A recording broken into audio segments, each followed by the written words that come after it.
Hello friends, welcome to my channel రాగా vlog. ఇవాళ నేను ఈజీ క్యాప్సికమ్ గ్రేవీ కర్రీ ఎలా చేయాలో చూపిస్తాను. సో ప్రాసెస్ స్టార్ట్ చేద్దాం. దానికి కావాల్సిన ఐటమ్స్ ఇవి: ఒక 250 గ్రామ్స్ షిమ్లా మిర్చి క్యాప్సికమ్, సో ఇలా స్ట్రిప్స్గా కట్ చేసుకోవాలి. తర్వాత ఒక ఆనియన్, ఇది కూడా స్ట్రిప్స్గా కట్ చేసుకోవాలి. ఒక క్యారెట్, ఇది కూడా ఇలానే కట్ చేసుకోవాలి స్ట్రిప్స్గా.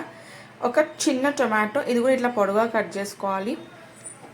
పల్లీల పొడి కచ్చపెక్క, అంటే నేను దంచినాను, సో మీరు కావాలంటే మిక్సీలో వేసుకోవాలి. అయితే మెత్తగా ఉండొద్దు, కొంచెం పలుకు పలుకు ఉండాలి. కొన్ని పాలు, అల్లం వెల్లుల్లి పేస్ట్, పసుపు, కారం, ఉప్పు, కొత్తిమీర, కరివేపాకు, జీలకర్ర, ఆవాలు అండ్ ఒక బిర్యానీ ఆకు, నూనె. ఇంకా ప్రాసెస్ స్టార్ట్ చేద్దాం. ఫస్ట్ ఈ అన్ని కూరగాయలు ఒక బౌల్లో వేసుకొని మిక్స్ చేసుకోవాలి. సో నేను ఒక బౌల్ తీసుకున్నాను పెద్దది. ఇందులో క్యాప్సికమ్, ఆనియన్స్, సో ఆనియన్స్ ఇలా అనండి, విడిపోవాలన్నీ ఇలా. క్యారెట్, టొమాటో, కొంచెం పసుపు, 2 చెంచాలంతా కారం, సో కారం మీ టేస్ట్ బట్టి వేసుకోండి. సరిపడంత ఉప్పు, కొంచెం కొత్తిమీర, కరివేపాకు, బిర్యానీ ఆకు, అల్లం వెల్లుల్లి పేస్ట్ అండ్ పల్లీల పొడి. అయితే అన్ని ఇంగ్రీడియంట్స్ వేసేసాను నేను. అన్నీ మంచిగా మిక్స్ చేసుకోవాలి. పాలు ఒక్కటి పోయలేదు, సో పాలు తర్వాత పోయాలి. సో ఇవన్నీ మనం పకోడీకి ఎలా కలుపుకుంటామో అలా మొత్తం ఉప్పు, కారం అన్నీ పట్టేటట్టుగా మంచిగా కలుపుకోవాలి.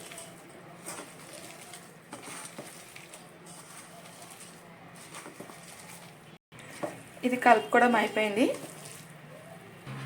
ఇప్పుడు స్టవ్ ముట్టించేసి బౌల్ పెట్టుకుందాం. నేనైతే కుండలో చేస్తున్నాను.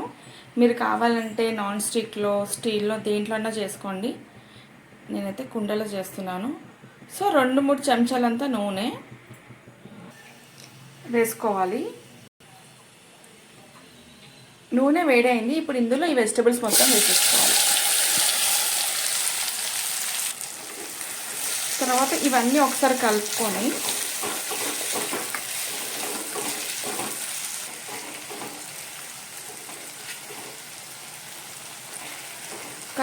మూత పెట్టేసేయాలి. ఇంకా స్టవ్ అనేది సిమ్లో పెట్టేసేసి ఇది ఒక 5 మినిట్స్ ఉడకాలి. ఇలా మూత పెట్టేసి వదిలేద్దాం. 5 మినిట్స్ అయింది. సో చూడండి, ఆయిల్ సపరేట్ అయింది. ఈ ముక్కలు కూడా ఉడికినాయి మొత్తం. సో ఇంక ఇప్పుడు ఏం చేయాలంటే ఇందులో ఒక చిన్న గ్లాస్ అన్ని పాలు పోయాలి. పోసి కలిపేసి ఇప్పుడు స్టవ్ పెద్దగా పెట్టవచ్చు. కొంచెం ఒక 2 మినిట్స్ పెద్ద పెట్టేసేస్తే మన కర్రీ అనేది అవుతుంది. సో ఒక 2 మినిట్స్ స్టవ్ పెద్ద పెడదాం. చూడండి, 2 మినిట్స్ తర్వాత కూర అనేది మొత్తం అయింది. నేను ఇంకా స్టవ్ ఆఫ్ చేస్తున్నాను.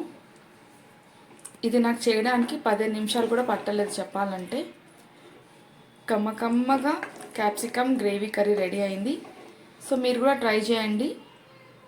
ఈ కర్రీ అనేది మీకు జొన్న రొట్టె, పుల్కా, చపాతీ, వైట్ రైస్, బిర్యానీ, పులావ్ అన్నిటికీ బాగుంటుంది.